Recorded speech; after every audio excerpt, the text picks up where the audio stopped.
Hello, and welcome to Mind the Gap, the podcast dedicated to helping you power up your English language skills. I'm your host, Alexa, and today we're tackling something fundamental for every beginner, building your lexical resources. Now, don't let that fancy term scare you. Lexical resources simply means your vocabulary, all the words you know and how you can use them. For beginners, expanding your word bank is like getting more tools for your English toolbox. It helps you understand more and, crucially, express yourself more clearly. This episode is packed with practical tips and examples to get you started on your vocabulary journey. When you're just starting out, it can feel overwhelming. There are so many words. But the good news is, you don't need to know every single word in a dictionary. You need to focus on words that are most useful for everyday communication. Here are my top tips for beginners to effectively build their lexical resources. Tip 1. Focus on high-frequency words. Don't go straight for obscure words you'll rarely use. Start with the words native speakers use most often. Think about words for common objects: table, chair, book, phone, car, actions, eat, drink, walk, sleep, read, write. Basic descriptions: big, small, hot, cold, happy, sad. Everyday greetings and phrases: hello, goodbye, please, thank you, excuse me, how are you? There are many lists online of the most common 1,000 or 2,000 English words. These are an excellent starting point. Learning these first will give you the foundation to understand and be understood in many basic situations. Example: instead of trying to learn ephemeral or ubiquitous, stick to short-lived or everywhere. You'll get more mileage out of the simpler, more common words. Tip 2.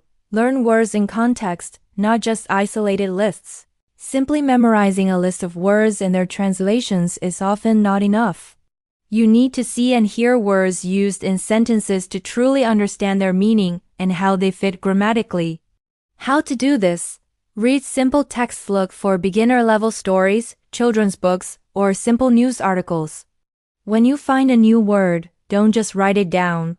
Write down the whole sentence it was in. Listen to simple dialogues, watch short videos for English learners, or listen to podcasts like this one. Try to pick out new words and understand them from the surrounding conversation. Example: instead of just writing apple equals manzana, write, I like to eat a red apple every morning. This helps you remember it's a noun, that you eat it, and that it can be read. Tip 3. Create thematic vocabulary groups. Our brains are great at making connections. Instead of random lists, organize your new words into themes or categories.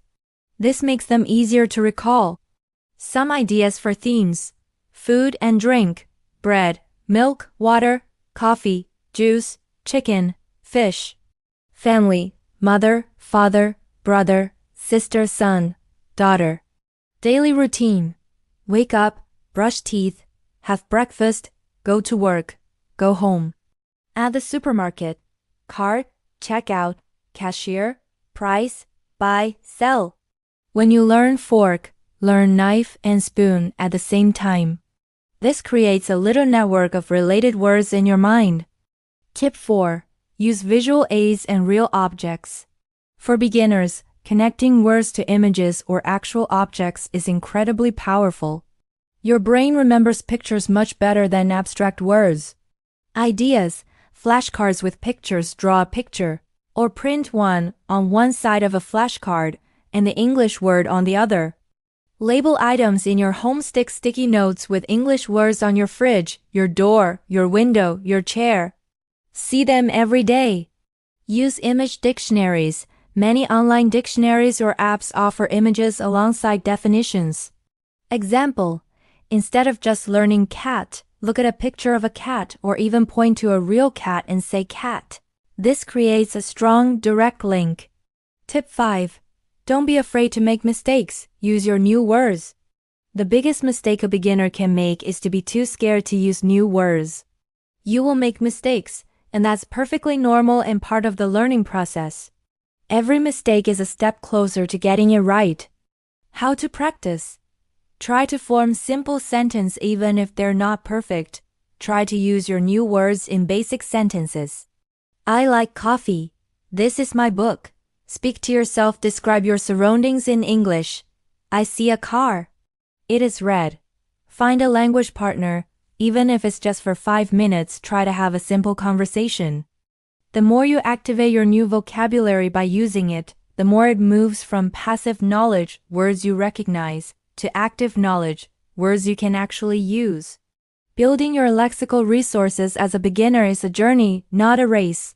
Focus on high-frequency words, learn them in context, group them by theme, use visuals, and most importantly, dare to use them. Every new word you confidently add to your vocabulary brings you closer to your fluency goals. That's all for this episode of Mind the Gap. Join me next time when we'll be discussing simple grammar structures for beginners. Keep learning, keep speaking, and keep those words growing. Bye for now.